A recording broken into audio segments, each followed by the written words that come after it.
proposta de emenda à Constituição do Teto, que torna efetivo o limite de gastos do governo nos próximos anos, deve ser aprovada ainda em 2016. A afirmação é do presidente da Câmara dos Deputados, Rodrigo Maia, do Democratas do Rio de Janeiro. Sobre esta proposta polêmica, que geraria a necessidade de outras reformas para organizar os gastos públicos, eu converso com os deputados Chico Alencar, do PSOL do Rio de Janeiro, e Darcísio Peronde, do PMDB do Rio Grande do Sul, que é o relator da proposta de emenda à Constituição. Muito obrigada pela presença dos dois aqui. Eu começo pelo relator, então. Deputado, nós estamos atualmente numa recessão comprovada, com alguns indícios de recuperação da economia. Limitar explicitamente os gastos públicos seria a solução? Primeiro, porque esta PEC, um novo regime fiscal. Uma família, se tem um marido que é gastador, ou a mulher gastadora, os filhos também gastam muito mais do que ganham, aguentam mais um pouco e aí começam a atrasar luz, água, telefone, armazém, mercado. De repente tem que morar com o sogro, morar de aluguel, porque gastaram mais. Ou um casal perdeu o emprego, e isso nos últimos 7 anos o desemprego voltou pesadamente. E esse casal também foi estimulado ao longo do tempo a gastar na época boa que o governo mandava gastar. Isso também acontece numa empresa, ou foi mal gerida, ou perdeu o mercado, ou entrou muita importação, e fechou. Hoje tem lojas fechando, empresas fechando ainda. Então, quebra. Um casal que daí ele usa todos os cheques especiais, todos os cartões de crédito de banco e até cartões das lojas. Assim foi o governo nos últimos 7 anos. Nos últimos 7 anos. O Lula ainda no segundo mandato segurou um pouco. Mas dali em diante, nos últimos 7 anos, foi uma gastança desenfreada e o governo federal gastou muito mais. O governo se financia com impostos e contribuições que todos nós pagamos, até quem ganha menos pagar mais imposto proporcionalmente. Então o governo é o governo que usou todos os cartões de crédito, aumentou a despesa primária. E aí começou a faltar. O cheque especial desse ano é 175 bilhões de reais, que fica no negativo. E o governo também se financia de um outro fator, que quando o imposto de contribuição não dá, ele vende títulos dele, governo, Tesouro Nacional, e as pessoas que vai desde os funcionários públicos dos fundos de pensão, as vovozinhas que têm dinheiro na economia, que têm dinheiro na poupança, e também as pessoas, os grandes empresários, que às vezes não querem abrir uma loja porque o governo está pagando 15% ao ano sobre o título para se financiar, para usar essa poupança. Então o governo se endividou muito pegando o dinheiro da poupança, que não é só dos bancos. Repito, fundos de pensão. As pessoas que têm dinheiro no banco positivo, o banco está também financiando o governo. Então o governo disparou as 2 torneiras da gastança.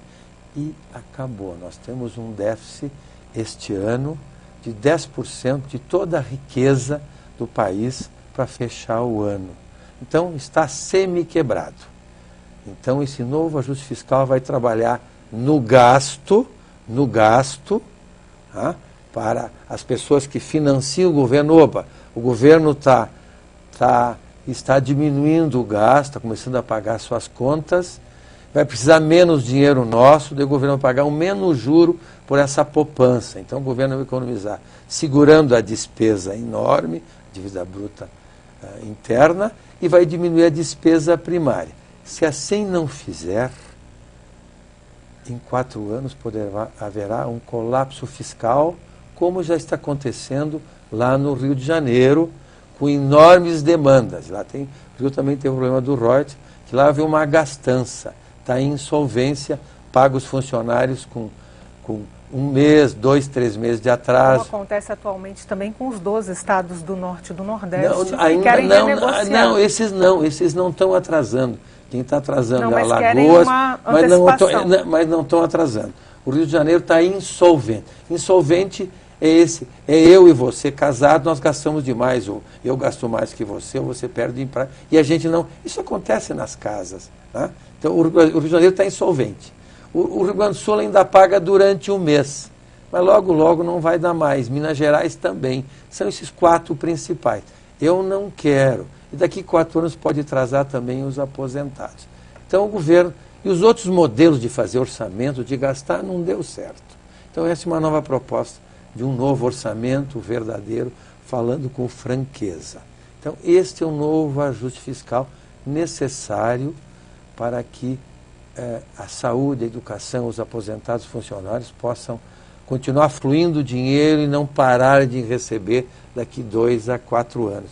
Então isso é uma necessidade, fruto do descontrole dos últimos 7 anos do governo anterior. A crise foi nossa, não veio de fora. Deputado Chico Alencar, eu imagino que o temor dos partidos mais alinhados à esquerda, com a provável aprovação da PEC que limita os gastos públicos, seja repercussão na área social. É isso? E eu continuaria na analogia, na comparação, para o nosso telespectador entender, que o deputado Perondi fez de uma família. Mas a compreensão de como lidar com o orçamento familiar é totalmente diferente entre nós aqui. Há um casal com filhos e que vê uma situação de dificuldade orçamentária. Isso aí estamos de acordo. Enfrentamos dificuldades. Há bastante tempo, aliás. Aliás, se é de 7 anos para cá, o PMDB, que era governo, aliás, Temer foi vice da Dilma, eleito em 2014, devia ter alertado sobre isso, fortemente. Mas tudo bem. A família, então, tem que fazer escolhas do essencial. O problema dessa emenda constitucional, por 20 anos, ela contém não gastos, mas o que eu chamaria mais adequadamente de investimentos primários em educação, saúde, várias áreas essenciais. É como se o casal resolvesse, na organização das suas contas mensais, suprimir a alimentação, e não só de supérfluos, que tem que acabar mesmo, tirar algum dinheiro para a educação lá dos filhos, porque isso tudo gera dinamismo econômico, dá perspectiva de futuro. Quando a gente fala dos aposentados, uma previdência sem fraudes e com contribuintes que paguem de fato, tem tantos grandes devedores aí, transparente, bem gerida, ela não vai quebrar. Portanto, esse caminho da contenção de investimentos primários é o pior possível, a nosso ver. É um modelo também já testado do ajuste fiscal, da austeridade absoluta, e que provocou, inclusive, revoltas populares em muitos lugares do mundo. Mas a questão democrática, qualquer governo só deve implementar, e aí eu diria que é um golpismo legislativo, trazendo uma proposta para cá, para a Câmara, que jamais, nunca, no momento fundamental, que é o da decisão soberana da população sobre quem nos governa, foi colocado. Eu não ouvi nas eleições de 14, aliás, nem mesmo o Aécio, cuja pauta agora está se realizando mais, via com tamanha dureza de ajuste. Por outro lado, é como se esse casal, ao resolver de maneira injusta cortar gastos e se prejudicar a si mesmo, dissesse, não, o agiota que emprestou ao marido sem que a mulher soubesse ou vice-versa, esse vai ficar preservado. Não, tem que renegociar a dívida pública, tem que fazer uma auditoria dela, aliás, como a Constituição prevê.